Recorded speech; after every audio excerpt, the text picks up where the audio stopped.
Hello students, चलिए start करते हैं एक्सरसाइज 1.2 का क्वेश्चन नंबर 8। क्वेश्चन नंबर 8 में बेटा आपको बोला गया है let A and B be sets show that function such that A cross B to B cross A such that function A B is equal to B A is bijective function. आपको बेटा ए और B दो set दिए गए हैं, बोला गया है आपके पास ए और बी दो सेट हैं, ठीक है। फिर आपके पास जो फंक्शन आएगा A cross B to B cross A, तो हमारे पास फंक्शन जो होगा ए बी का वो हमारे पास जो इमेज देगा वो रेंज जो देगा वो बी ए देगा, ठीक है। क्लियर है। चलिए अब हमारे पास आपने ये फंक्शन लिया ए क्रॉस बी, ए क्रॉस बी के अंदर के जो एलिमेंट हैं आपको इस फॉर्म में लेने पड़ेंगे, ठीक है। तो आप ले रहे हैं हमारे पास जैसे ए बी एक एलिमेंट है अंदर, ए टू बी टू है, ए थ्री बी थ्री है, ए फोर बी फोर है, ठीक है। बी क्रॉस ए तो मतलब आपको जो इमेज मिलेगी, रेंज मिलेगी, सेट से मिलेगी, ठीक है। तो वो आपको किस फॉर्म में मिलेगी, जो आपके पास इस यहाँ पे जो पेयर बना हुआ है ए बी का, उस साइड आपके पास क्या हो जाएगा, उस वो उल्टा हो जाएगा बी ए। तो आप ले लेंगे यहाँ पे B one A one, B two A two and B three A three, B four A four, ठीक है बेटा। क्लियर है। चलिए तो हमारा फंक्शन हो रहा है ए क्रॉस बी से बी क्रॉस ए में, ओके।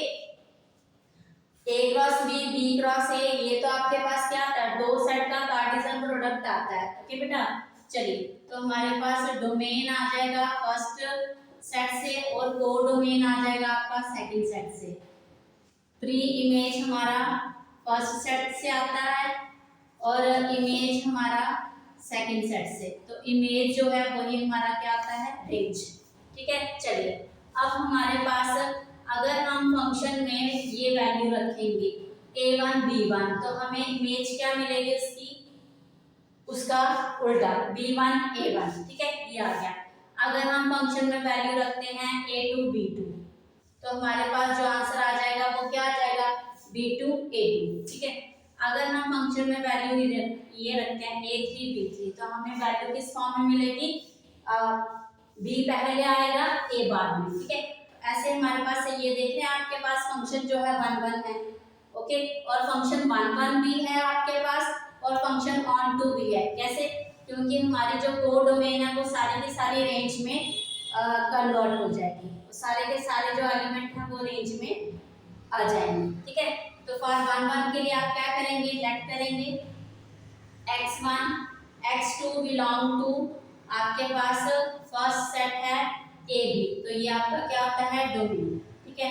तो x1 x2 जो है वो किस फॉर्म में है हमारे पास, a1 b1 की फॉर्म, a1 b1 और दूसरा है a2 b2 की फॉर्म, ठीक है।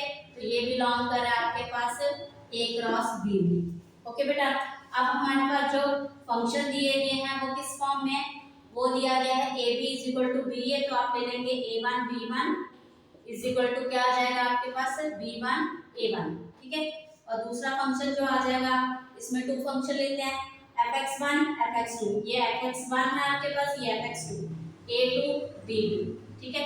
तो ये किस फॉर्म में आ जाएगा हमारे पास, ये क्या रेंज देगा आपको, b2 और a2, ओके बेटा। तो फिर आप क्या करते हैं, आप इफ हमारे पास अगर फंक्शन इक्वल हो जाते हैं a1 b1 equal to a2 b2, अगर हमारे पास फंक्शन इक्वल हो जाते हैं, फंक्शन के अंदर की जो वैल्यू आती है आपके पास वो भी इक्वल हो जाती है। तो वैल्यू क्या है, अपोजिट में आ जाएगा b1 पहले और a1, ठीक है, इक्वल टू b2 और a2, ओके बेटा। ये आ गया, ठीक है। अब हमारे पास ये जो पेयर आए हैं ये इक्वल है, ठीक है। अगर ये पेयर इक्वल है इट मींस हमें ये क्या देंगे, ये हमें b1 इक्वल टू b2 होगा यहाँ पे और a1 जो है वो इक्वल टू a2 होगा, ठीक है बेटा। क्लियर है। अब हमारे पास ये b1 इक्वल टू b2 है, a1 इक्वल टू a2 है। जो हमने लेट किया था यहाँ पे ये जो पेयर है बिलोंग करे, इसे चेक करते हैं क्या ये दोनों इक्वल आ रहे हैं। इसके लिए हमने क्या किया, फर्स्ट पेयर ले लिया A1 B1, ठीक है। अब A1 की वैल्यू जो है आप यहाँ से डाल देंगे, A2 आ गया, और हमारे पास B1 की वैल्यू है B2 वो आ गया। तो मतलब ये हमारे पास, हम यही करते हैं ना लास्ट में x1 और x2 इक्वल, तो हमारे पास ये जो दोनों वैल्यूज हैं क्या आ गई, ये इक्वल आ गई। ओके, इट मींस हमारा जो फंक्शन है ये क्या है, तो आप लिखेंगे 10 गिवन फंक्शन इज 1 1। ओके बेटा, क्लियर है। अब बताइए आप, जो मैंने ये बताया आपको कि जो सारे के सारे एलिमेंट हैं वो रेंज में कन्वर्ट हो रहे हैं, वो सारे के सारे जो कोडोमेन के एलिमेंट हैं वो किस में आ रहे हैं, रेंज में आ रहे हैं, ठीक है। तो आप लिखेंगे range is equal to codomain, ठीक है। देख रहे हैं आप, रेंज जो है वो क्या हो रही है, इक्वल टू कोडोमेन। आपको आप कोई भी यहाँ पे पेयर लेंगे, आपको उसकी रेंज यहाँ पे कोडोमेन से मिल जाएंगी, ठीक है। तो आपके पास कोई भी कोडोमेन का एलिमेंट होगा, उसकी प्री इमेज किसमें होगी, डोमेन में होगी। तो आप लिखेंगे every element of codomain as pre-image in